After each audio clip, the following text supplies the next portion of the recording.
यह सिर्फ एक शहर नहीं बल्कि आस्था का महासागर है। कहा जाता है यहाँ समय की शुरुआत हुई थी। यही काल के भी मालिक महाकाल स्वयं निवास करते हैं। यहाँ हर हवा में शिव का नाम गूंजता है, हर घाट पर आध्यात्म बहता है और हर इंसान में भक्ति झलकती है। हर हर महादेव। दोस्तों, स्वागत है आपका यात्री दोस्त चैनल पर, जहां हर यात्रा सिर्फ जगहों की नहीं बल्कि आत्मा के अनुभवों की होती है। आज हम लेकर आए हैं एक ऐसी नगरी की कहानी जहां समय रुक जाता है, मन शांत हो जाता है और हर धड़कन हर हर महादेव के साथ गूंज उठती है। हाँ दोस्तों, हम बात कर रहे हैं महाकाल की नगरी उज्जैन की। तो आप भी कमेंट में जय महाकाल के नारे लगा ही दीजिए। बाबा महाकाल आपकी हर मनोकामना पूरी करें। पुराणों में इसे उज्जैनी कहा गया है। राजा विक्रमादित्य की राजधानी, जहां से विक्रम संवत की गणना शुरू हुई। इतिहास, धर्म, संस्कृति और शांति सब कुछ एक ही जगह है, उज्जैन। तो सबसे पहले बात करते हैं उज्जैन कैसे पहुंचे। अगर आप इस पावन भूमि की यात्रा की सोच रहे हैं तो सबसे आसान रास्ता है इंदौर से उज्जैन का। सबसे निकटतम एयरपोर्ट इंदौर है, जिसकी उज्जैन से दूरी 55 किलोमीटर है। वहां से आप कैब या बस लेकर लगभग 1.5 घंटे में उज्जैन पहुंच सकते हैं। अगर आप ट्रेन से जाना चाहते हैं तो उज्जैन जंक्शन देश के लगभग हर बड़े शहर से सीधा जुड़ा हुआ है।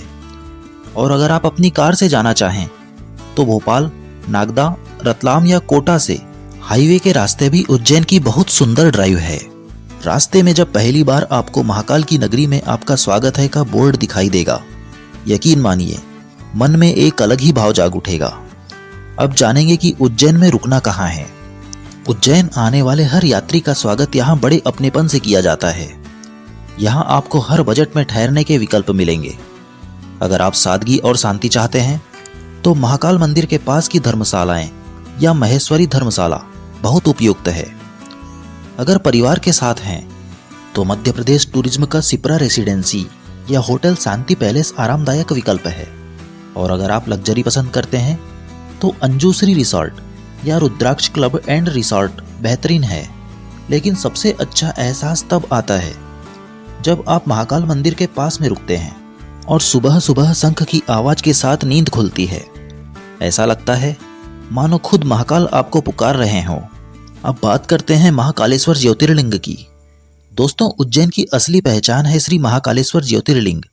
यह 12 ज्योतिर्लिंगों में सबसे अद्वितीय है, क्योंकि यह एकमात्र दक्षिण मुखी शिवलिंग है, यानी जहां भगवान शिव स्वयं काल पर नियंत्रण रखते हैं। यहाँ की भस्म आरती देखने का सौभाग्य मिल जाए तो समझिए जीवन धन्य हो गया।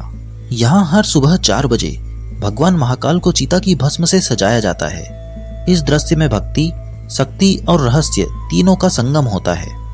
आरती में शामिल होने के लिए ऑनलाइन रजिस्ट्रेशन जरूरी है। दोस्तों, इस साइट पर जाकर आप ऑनलाइन रजिस्ट्रेशन कर सकते हैं। साथ ही यहाँ पर ध्यान रखें, पुरुषों के लिए धोती और महिलाओं के लिए साड़ी पहनना अनिवार्य है।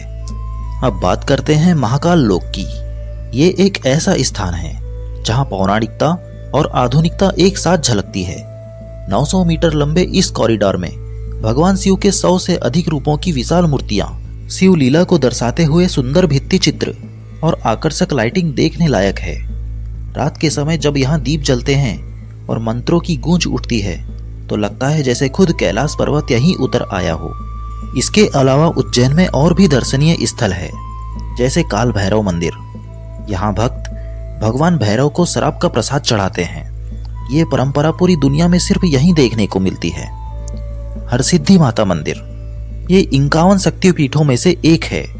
मान्यता है कि यही देवी सती की कोहनी वाला भाग गिरा था।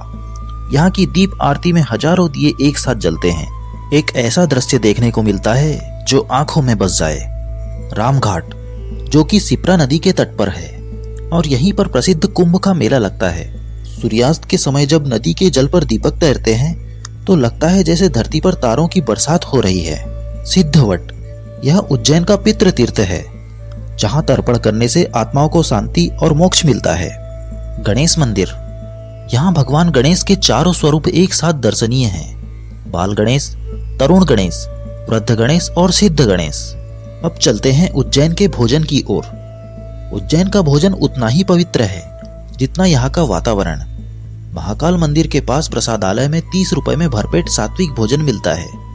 यहाँ की थाली में होती है दाल, चावल, रोटी, सब्जी और हल्की मिठास से भरा प्रसाद।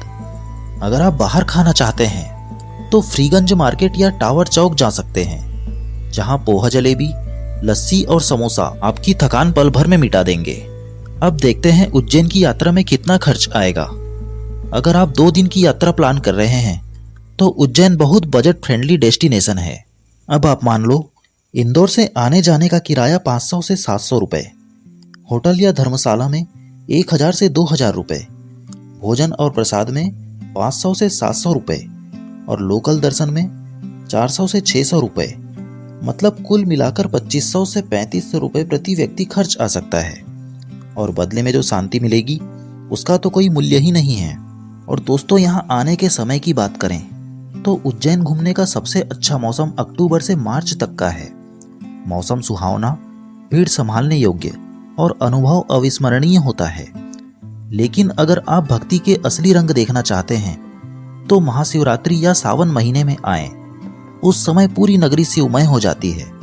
दोस्तों, उज्जैन आने पर कुछ बातों का ध्यान जरूर रखें। महाकाल मंदिर में मोबाइल या कैमरा अंदर लेकर जाना मना है।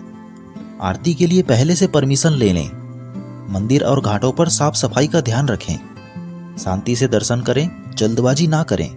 और सबसे जरूरी बात, यहाँ सिर्फ दर्शन नहीं, अनुभव करने आए। तो दोस्तों, ये थी महाकाल की नगरी उज्जैन की पवित्र यात्रा। यहाँ आकर आपको महसूस होगा कि यह शहर सिर्फ ईंट पत्थर से नहीं बना, बल्कि हर कण में भगवान शिव की उपस्थिति है। अगर यह यात्रा आपको पसंद आई हो तो वीडियो को लाइक करें, शेयर करें और चैनल यात्री दोस्त को सब्सक्राइब करें, क्योंकि अगली यात्रा में हम लेकर आएंगे एक और ऐसी नगरी की कहानी जहां मन, आत्मा और भगवान तीनों एक साथ मिलते हैं। हर हर महादेव।